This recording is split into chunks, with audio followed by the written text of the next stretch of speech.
여러분 1980년대에 우리나라의 프로야구가 개막이 되었습니다. 그 당시 야구 인기는요 엄청났습니다. 야구장에 가서 응원하고요, 또 TV 중계를 통해서 서로 자기가 응원하는 팀을 열심히 바라보면서 응원하고 했습니다. 만나면 야구 얘기, 어느 팀이 더 좋다, 누가 홈런을 쳤다, 타율이 어떻다, 그런 얘기들이 굉장히 많았습니다. 저도 아버지를 졸라서 MBC 청룡 어린이 회원에 가입했습니다. 당시 5,000원의 회비를 내면요, 야구공도 주고 야구 모자도 주고 또 야구 점퍼를 줬어요. 얼마나 좋았는지요. 한동안 야구 모자 쓰고 야구 점퍼 입고 계속 학교에 다녔습니다. 그리고 학교 수업만 마치면 친구들을 모아다가 동네에서 야구를 하는 거예요. 근데 어떤 날은 제가 친 공이 이웃집의 유리창을 깨트리기도 해서 어머니가 나오셔서 사과하고 또 유리창 값을 물어주시기도 했습니다. 근데 저는 내심 막 자랑스러운 거예요. 내가 홈런을 쳤으니까 2층 집 유리창을 깼지, 너희들 한번 홈런 쳐봤어? 이런 자부심을 가지고 아이들에게 자랑하기도 했었습니다. 근데 어느 날은 제가 포수를 보게 됐어요. 포수 자리는요, 쪼그려 앉아서 공을 받는 그런 포지션입니다. 그러니까 다리가 아픈 거죠. 쭈그려 앉아서 계속 공을 받아야 되고, 또 투수가 던진 공이 자주 뒤로 빠지면 어떻게 됩니까? 가서 주워와야 돼요. 그래서 친구들 모두가 다들 포수를 하기 싫어했는데, 그날은 제가 가위바위보에서 져서 포수를 할 수밖에 없었던 상황입니다. 자, 투수가 공을 던졌어요. 그런데 타자가 휘둘른 방망이에 살짝 맞으면서 그 방향이 바뀐 거예요. 그러면서 포수를 보고 있는 제 오른쪽 눈 위쪽을 강타했습니다. 와, 정말 대낮에 막 별이 엄청나게 보이는데요, 눈이 퉁퉁 부어가지고 빨갛게 부었죠. 그래서 이 눈을 떠도 눈이 안 보이죠. 병원에 가서 막 치료하고 난리가 났습니다. 이러다가 실명되는 건 아닌가, 그런 두려움도 있었어요. 다행히 시간이 흘러서 회복이 됐지만은 이제 문제는 그 이후에 야구를 할 때였어요. 타석에 들어서기만 하면 공이 무서워지기 시작한 거예요. 투수가 던지는 공이 얼굴로 또 날아올까 봐 두려움 가운데 스윙하지 못하고 계속 공을 골라서 치지 않고 포볼 되면은 1루로 나가고, 이렇게 선택을 했습니다. 지금 생각해 보면요, 이 투수라고 하는 자리가 공을 잘 던지는 사람이 투수를 하는 게 아니고, 자기가 하고 싶다고, 내가 잘 던진다고 우기는 친구가 투수가 됐기 때문에 공이 어디로 날아올지 모르는 겁니다. 한껏 막 폼을 잡고 던지지만 머리로 날아올지 다리로 날아올지 모르는 거예요. 그래서 눈에 공을 아주 세게 맞아본 저는 이제 안전을 택했습니다. 그래서 방망이를 휘두르는 대신에 공을 잘 골라서 나는 포볼로 나가겠다. 대부분 이제 투수들이 잘 던지지 못하니까 이제 포볼로 거의 나갈 수 있어요. 근데 재미가 없는 겁니다. 예전에는 공을 멋지게 쳐서 안타도 만들고 홈런도 치고 이렇게 신나게 야구를 하고 싶었지만 공에 대한 두려움 때문에 주눅이 들었던 것이죠. 여러분, 우리도 마찬가지로 예전에 죄와 상처와 아픔 때문에 신앙생활을 신나고 재미있게 하지 못하는 경우가 종종 있습니다. 이 타석에 나와서 삼진을 당하더라도 마음껏 스윙하면서 야구를 즐기지 못하는 그 주눅든 타자처럼 때로 우리가 그렇게 신앙생활할 때도 있다는 거예요. 그런데 세상에 나가서는 먹고 싶은 것, 사고 싶은 것, 즐기고 싶은 것 다 자유롭게 하면서 신앙생활에 대해서는 소극적이 된다는 겁니다. 하나님 자녀로서의 당당함이 교회 안에서도 세상에서도 보이지 않는 겁니다. 혹시 여러분들 가운데 나는 지금 너무 힘들어, 고통과 상처 가운데 있어, 하나님을 예배하고 봉사하기에는 좀 힘든 것 같아, 나중에 기회가 생기면 열심히 해야겠어, 이렇게 생각하시는 분은 안 계십니까? 나중에 저는요, 교회에서 아주 훌륭한 스승님을 만납니다. 야구부 출신의 형을 만났어요. 그래서 그 형에게 코치를 받고 나서 다시 야구에 자신감이 생겼습니다. 그분이 어떻게 저를 코치해 줬냐면요, 투수가 공을 던질 때 공을 무서워하지 말고 공을 끝까지 바라봐라. 스윙할 때 폼은 이렇게 고쳐야 된다. 어깨가 너무 나왔다. 좀 들여보내서 이렇게 스윙해라. 팔과 허리는 이렇게 교정하면 좋겠다. 이렇게 세세하게 여러 가지를 교정해 주는 거예요. 그렇게 자세히 코칭을 받은 후에 저의 마음가짐도 달라지고 저의 타석에서의 움직임도 달라졌습니다. 신기하게도 나를 향해서 날아오는 공이 더 이상 두렵지 않은 거예요. 한번 해보자, 그런 마음이 생기면서 마음껏 스윙도 하고 예전처럼 안타도 치고 홈런도 치고 파울도 치고 그렇게 야구를 다시 즐길 수 있게 되었습니다. 여러분, 우리의 신앙 여정에 이런 코치가 있습니다. 바로 성령님이십니다. 성령께서 우리의 생각과 마음이 문제와 상처가 아니라 예수님께 집중되도록 우리 옆에서 코치를 해주세요. 위로하시고 가르쳐주세요. 겁내지 말아라, 두려워하지 말아라, 주님이 너와 함께 하신다, 이렇게 신앙생활해라, 이렇게 세상의 문제를 바라보고 주님을 바라봐라, 이렇게 가르쳐 주시는 거예요. 그러나 그 코치의 이야기를 잘 새겨 듣지 않으면 어떻게 될까요? 우리는 여전히 죄 가운데, 상처 가운데, 문제 가운데 살면서 소극적인 신앙생활을 하게 된다는 것입니다. 오늘 성령 강림 주일을 맞이하여서 성령께서 우리들과 예수님을 어떻게 연합하게 하시고 어떻게 코칭하시는지 말씀을 통해서 한번 살펴보기를 원합니다. 자, 예수님께서 우리에게 말씀하셨습니다. 내 안에 거하라, 이렇게 말씀하셨습니다. 그런데 그 말씀은요, 포도나무 비유와 관련되어 있습니다. 내 안에 거하라, 나도 너희 안에 거하리라. 가지가 포도나무에 붙어있지 아니하면 스스로 열매를 맺을 수 없음같이 너희도 내 안에 있지 아니하면 그러하리라. 나는 포도나무요 너희는 가지라. 그가 내 안에 내가 그 안에 거하면 사람이 열매를 많이 맺나니 나를 떠나서는 너희가 아무것도 할 수 없음이라. 아멘. 이 포도나무 비유는요, 우리가 잘 아는 주님의 말씀인데요, 아주 단순하면서도 깊이가 있어서 예수님과 우리와의 연합에 대해서 가장 훌륭한 그림을 우리에게 보여주는 말씀이다라고 할 수 있습니다. 여러분, 포도나무와 가지가 연결되어 있으면 그게 무슨 뜻인가요? 생명이 있는 것, 살아있는 것, 그런 뜻입니다. 그런데 여러분, 나무와 가지의 연합은요, 인간의 어떤 노력으로도 불가능한 것이에요. 원래 붙어 있었던 가지든 아니면 접붙여든 가지든 그 가지가 생명을 유지하게 되는 것은 바로 창조주 하나님의 작업입니다.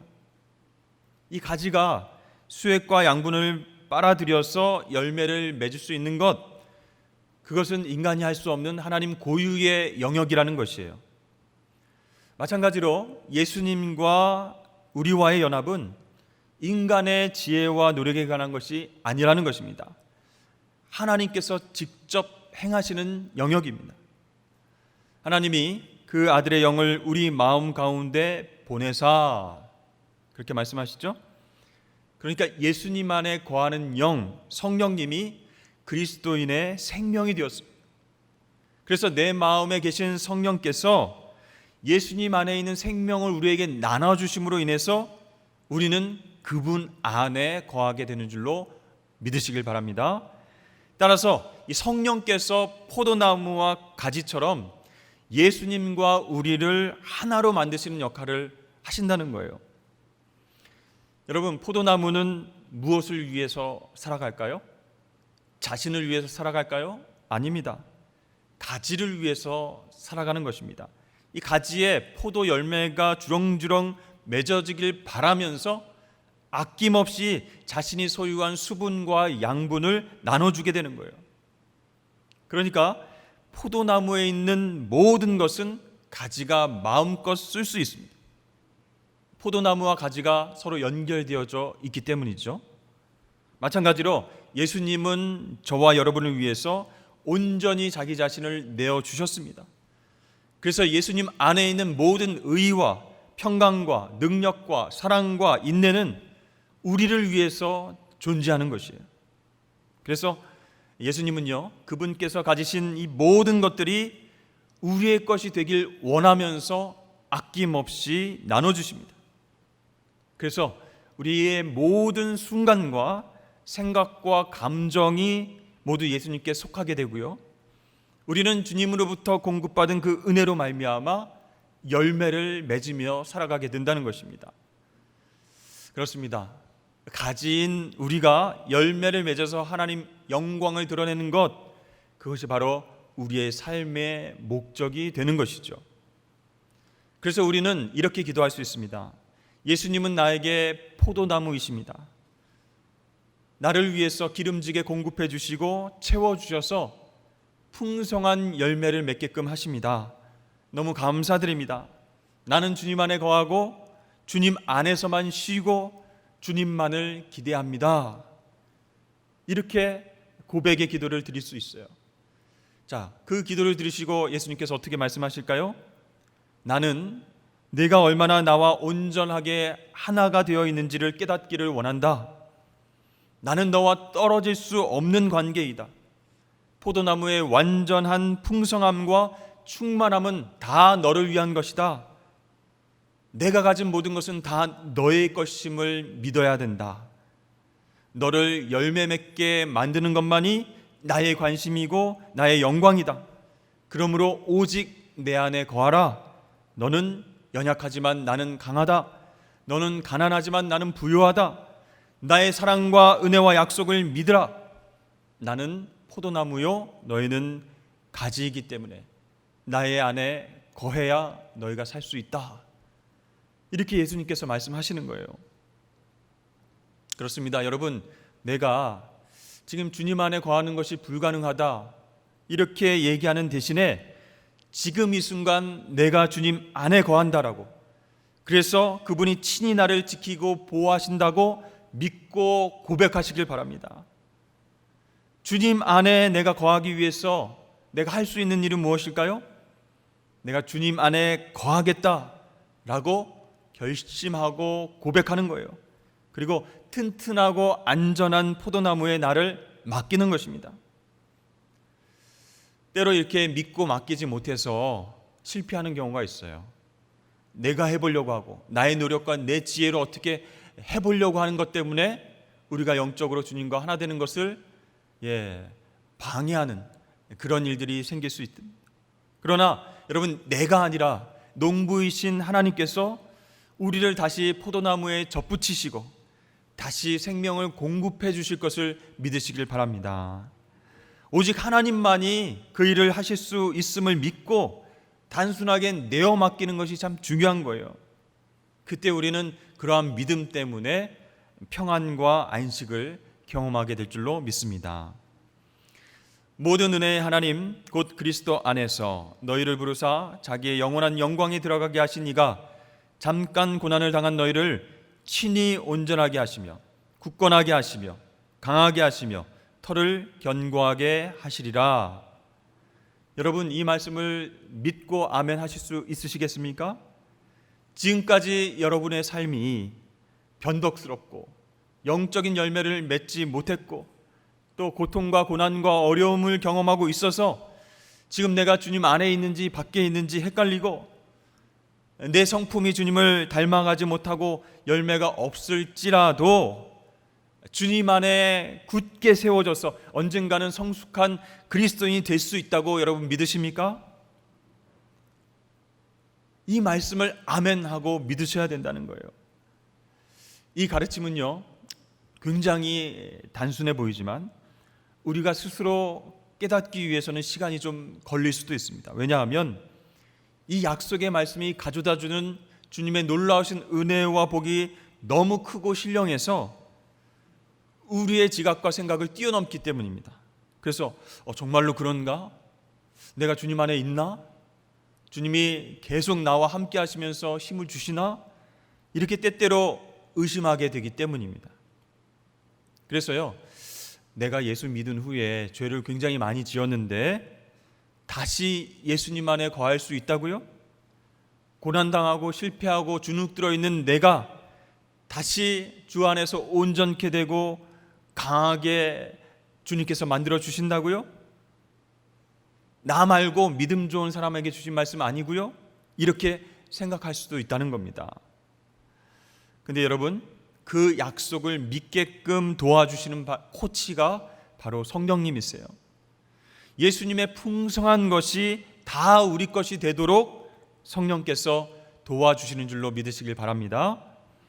우리를 너희와 함께 그리스도 안에서 굳건하게 하시고 우리에게 기름을 부으신 이는 하나님이시니 그가 또한 우리에게 인치시고 보증으로 우리 마음에 성령을 주셨느니라. 아멘. 자, 생각나게 하시고 도와주시는, 코칭하시는 성령께서 오시는 것은요, 우리들을 예수 그리스도 안에서 굳건히 하시기 위함, 그것을 우리가 믿어야 된다는 거예요. 예수님께서는 부활하신 몸을 제자들에게 다 보여주셨습니다. 그러면 바로 제자들이 나가서 우리 주님 부활하셨습니다 이렇게 증거해야 될 텐데 예수님께서는 제자들에게 기다리라 라고 말씀하셨어요. 자, 예수님의 부활이라고 하는 엄청난 사건을 목격했는데 부활의 증인이 되기 위해서 무엇이 더 필요했던 것일까요? 자, 제자들은 주님의 부활을 목격하기는 했지만 근본적으로 아무것도 변한 것이 없었습니다. 본래 모습 그대로였어요. 왜냐하면 예수님께서 그 시점까지도 여전히 그들 밖에 계셨기 때문입니다. 그러나 이 제자들은 오순절 성령의 임하심으로 전적으로 변하게 되었습니다. 예수님은 그들 삶 속에 생명이 되시기 위해서 내주하시는 거룩한 영, 성령으로 그들에게 임하셨습니다. 이제 예수님은요, 제자들 가까운 곳에 떨어져 계신 것이 아니라 제자들 안에, 마음 안에 함께 하시는 그리스도가 되신 거예요. 자, 이렇게 포도나무와 가지가 연합된 상태가 되었을 때 제자들은 비로소 부활의 증인으로서의 사명을 감당하게 되었습니다. 그리고 수많은 영혼들을 구원하고요, 그리스도의 몸인 교회를 세워나갈 수 있었습니다. 여러분, 사탄은 우리를 계속 속이고 있습니다. 너는 지금 주님과 멀리 떨어져 있어. 네가 그런 죄를 짓고도 주님과 어떻게 연합해 있다라고 할 수 있겠냐? 주님은 너의 죄와 게으름과 여러 문제들 때문에 너에게 관심이 없으시다. 너는 버림받은 거야. 이렇게 우리를 속이고 있어요. 여러분, 광야에서 시내산으로 올라간 모세를 기다리던 이스라엘 백성들은 어떻게 했습니까? 하나님이 자신들을 버렸다, 그렇게 생각했어요. 인내하고 기다려야 되는데 하나님이 자기들을 버린 것 아니냐 이렇게 생각하고 그들의 눈 가운데에 뭐가 돌아왔습니까? 세상의 우상이 매력적으로 다가왔습니다. 그래서 우리가 모세를 기다릴 것이 아니라 금을 모아가지고 송아지를 만들자. 보이는 그 우상에게 절을 함으로써 하나님을 대신케 하자. 이런 이야기를 하면서 금송아지 앞에서 절을 하게 되었습니다. 여러분, 이러한 사탄의 속임수에 우리가 넘어가지 않게 하기 위해서 성령께서는 우리가 여전히 주님 안에 있음을 생각나게 하시고 가르쳐 주시는 거예요. 그래서 성령의 인도하심으로 우리는 이렇게 기도를 해야 됩니다. 주님, 제가 또 죄를 범했습니다. 부끄러워서 고개를 잘 못 들겠지만 그리스도 안에 있는 자녀로서 주께로 나아갑니다. 주님께서는 저를 어떠한 상황 속에서도 굳건하게 지켜주시는 분인 줄로 믿습니다. 저는 절대로 주님 안에서 떨어져 나가지 않았습니다. 저는 지금도 예수 그리스도 안에 있습니다. 이 자리는 하나님께서 나에게 주신 자리이기 때문에 다른 자리로 갈 수 없습니다. 저는 오직 여기서만 살 수 있습니다. 이렇게 성령의 도우심으로 기도해야 되는 거예요. 그때 주님께서 어떻게 말씀하실까요? 야, 네가 참 양심도 없다. 뭘 잘했다고 그렇게 죄를 짓고 나서 계속 내 안에 거한다고 하느냐? 나 지금 불편하니까 조금 나하고 떨어져서 지내자, 이렇게 말씀하실까요? 결코 그렇게 말씀하지 않으십니다. 그래, 지금 바로 와라. 와서 항상 내 안에 거하고 나와 교제하면서 축복된 삶을 살자. 지금 바로 그렇게 해라. 이렇게 예수님께서 말씀하실 줄로 믿습니다. 너희는 주께 받은 바 기름 부음이 너희 안에 거하나니 아무도 너희를 가르칠 필요가 없고 오직 그의 기름 부음이 모든 것을 너희에게 가르치며 또 참되고 거짓이 없으니 너희를 가르치신 그대로 주 안에 거하라. 오늘 본문은 주께 받은 바 기름 부음, 즉 성령께서 우리 안에 계신다라고 분명히 말씀하십니다. 그런데 그 성령님은 어떤 분이세요? 참되고 거짓이 없으신 분이세요. 사탄같이 거짓말로 우리를 유혹하고 흔들지 않으신다는 거예요. 그래서 그 성령께서 가르치신 대로 주 안에 거하라 라고 말씀하십니다. 사랑하는 여러분, 우리가 예수님 안에 거하는 삶은 항상 아름답고 안전함을 믿으실 수 있기를 바랍니다. 그런데요, 이 말씀을 들어도 나는 성령에 대해서도 잘 모르겠고 성령 체험도 잘 못했고 성령의 가르침도 나한테는 없는 것 같은데, 그러면 예수님 안에 거하는 것 참 힘들겠다, 불가능하겠다, 이렇게 생각하실 수도 있을 것 같아요. 근데 여러분, 아닙니다. 예수 믿고 구원받은 모든 하나님의 백성의 마음 가운데에 성령이 내주하고 계신다는 거예요. 그런데요, 이 성령께서 우리 마음 가운데서 영적인 비밀과 영적인 지침과 우리가 나아가야 할 방향들을 먼저 우리에게 지식적으로 하나하나 다 이해시키고 가르쳐 주시는 게 먼저가 아니라는 겁니다. 그렇게 지식적으로 이성적으로 깨우쳐 주신 후에 그렇게 성령이 역사하시지 않는다는 거예요. 하나님의 방법은 오히려 그 반대입니다. 여러분, 우리는 진리를 알기 위해서 먼저 진리대로 살아야 할 줄로 믿습니다. 하나님의 말씀에 거하기 위해서 말씀대로 먼저 살아야 되는 거예요. 주 안에 거하기 위해서 말씀 안에 먼저 거해야 됩니다. 그래서 진리가 무엇인지 다 가르쳐 주시면 내가 이성적으로 이해하면 그때 순종하겠다, 그런 태도가 아니라 먼저 우리가 진리대로 행할 때 진리를 알게 되고 우리가 자유롭게 되는 줄로 믿습니다. 너희가 내 말에 거하면 참으로 내 제자가 되고 진리를 알지니 진리가 너희를 자유롭게 하리라. 아멘. 그렇습니다. 우리가 신앙생활 하면서요, 이해하지 못하는 것을 받아들이고 이해할 수 없는 것에 순종하고 전혀 이성적이지 않은 신비한 것을 기대하고 또 불가능해 보이는 것을 믿고 알지 못하는 그 길을 걸어가는 것, 그것이 성령께서 우리를 인도하시는 방법이라는 거예요. 그러므로 먼저 우리는 성령님의 인도하심과 가르치심에 순종하는 것이 우선순위라는 거예요. 그렇지 않고 성령께서 내 안에 계신다면 내가 해야 할 일이 구체적으로 무엇인지 정확하게 알려주시고 깨닫게 해주시고 이해시켜 주십시오. 이성적으로 내가 오케이 하면, 받아들일 수 있으면 순종하겠습니다. 여러분, 이런 생각은요, 이미 순종이 아닙니다. 교만입니다. 성령 하나님이 나의 삶의 주인 되신 것을 부정하는 태도라는 거예요. 그래서 성령께서 먼저 나에게 영적으로 유익한 일들을 행하실 것을 믿을 때 우리는 예수님 안에서 자유를 누리게 된다라는 것입니다. 여러분, 왜 그렇죠? 성령님은 어떤 분이시기 때문에? 바로 예수 그리스도 안에 있는 생명의 영이시기 때문에 그렇습니다. 우리를 죽이시는 분이 아니에요. 우리를 힘들게 하시는 분이 아니에요. 우리를 살리시는 영이세요.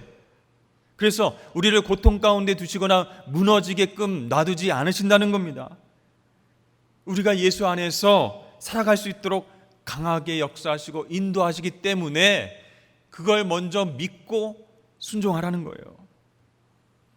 여러분, 성령님은 포도나무와 가지를 하나로 묶어서 자라게 하는 이 생명의 수액과도 같은 그런 역할을 감당하세요.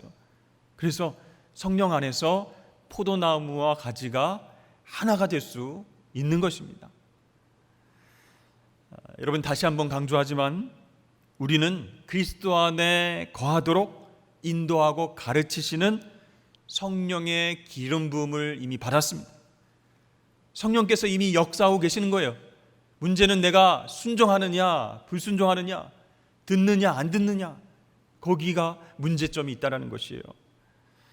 여러분, 성령 충만함이 없이는 예수 그리스도 안에 완전히 거하는 삶이 불가능하기 때문에 우리는 성령 충만을 사모해야 할 줄로 믿습니다.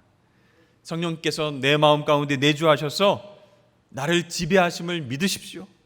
그러면 내 마음이 편안해지면서 내가 지금 예수님 안에 거하고 있구나, 이것을 확실히 믿을 수 있게 되는 거예요. 그 어떤 세력도 포도나무와 가지를 떼어놓을 수 없습니다. 그 어떤 세력도 예수님과 우리와의 사랑의 관계를 깨뜨릴 수 없다는 겁니다. 여러분, 이렇게 저와 여러분이 내가 주님 안에 거하고 있구나 라고 하는 믿음이 계속 있으면 어떤 현상이 일어날까요? 세상의 생각, 이기심과 분노와 교만과 욕심과 예수님을 슬프게 하는 모든 것들을 경계하는 마음이 생기는 거예요. 이런 마음 주님이 싫어하시겠구나. 이런 행동은 정말 주님의 영광을 가리는 것이구나. 그러므로 여러분, 성령의 도우심으로 주님 안에 거하실 수 있기를 축복합니다. 혹시 주 안에 거하는 것, 계속 주 안에 거하는 것이 혹시 부담스러우십니까? 잠깐 동안 주님 안에 있어서 내가 영적인 유익을 받고 선물을 받으면 그걸로 만족하고 그 다음에는 자기 마음대로 살아가길 원하시지 않습니까? 잠깐 거하는 것은 괜찮은데 계속 주님 안에 거하는 것은 주님 잔소리 들어야 되고 주님 말씀대로 순종해야 되고 이거 더 힘들고 고통스러운 일 아닌가? 여러분, 절대로 그렇지 않다는 겁니다. 오히려 우리의 힘과 지혜를 다 내려놓을 수 있어요. 힘을 빼고 주님을 의지할 수 있습니다. 그래서 더 평안을 누릴 수 있다는 겁니다. 또한 옆에서 우리를 위로하시고 코칭해 주시는 성령께서 계시기 때문에 우리는 두려움 없이 계속해서 주 안에 거할 수 있게 되는 줄로 믿습니다. 여러분, 왜 이렇게 주님 안에 거하는 것이 우리에게 참 중요할까요? 예수님이 어떤 분이신지를 알면 답은 간단합니다. 예수님은요, 구원의 능력이 있으신 분이세요. 예수님은요, 모든 죄와 사망의 권세에 대해서 완전히 승리하신 분이세요. 그런 예수님 안에 있어야, 그런 예수님 안에 우리가 거할 때만 우리는 죄에 대해서, 세상에 대해서 승리할 수 있기 때문에 예수님 안에 거하라, 그러한 주님의 명령이 중요하다는 것이죠. 때로는 죄로 인해서 넘어지고 상처받고 후회하고 괴로워할 때도 있지만 걱정하지 마십시오. 옆에 계신 성령님께서 위로해 주세요. 코칭해 주세요. 그리고 포도나무와 다시 하나가 될 수 있도록 생명수를 계속 공급해 주십니다. 여러분, 얼마나 감사한 일입니까? 우리가 믿고 의지하기만 하면 됩니다. 그리고 선포하기만 하면 됩니다. 나는 주님 안에 있습니다. 다시금 주님과 하나 되길 원합니다. 생명수를 공급해 주십시오. 여러분, 얼마나 감사한 일입니까? 광야와 같은 시간을 보내고 있는 우리는 지금 예수님 안에 있는지, 그분과 함께 승리를 경험하고 있는지 점검해 봐야 하는 중요한 시기입니다. 여러분, 우리가 언제까지 죄와 세상의 공을 맞으면서 두려워하고 피하면서 그렇게 신앙생활을 해야 되겠습니까? 성령님의 자세한 코칭을 받고 날아오는 공을 똑바로 주시하고 시원하게 방망이를 휘둘러서 안타도 치고 홈런도 치고 그렇게 열매 맺는 삶, 재미있게 신앙생활하는 삶, 그런 삶을 살아야 되지 않겠습니까? 여러분, 그렇게 성령님의 도우심으로 주님 안에서 죄와 세상에 대해서 승리를 경험하시는 저와 여러분 되시길 주의 이름으로 축원합니다.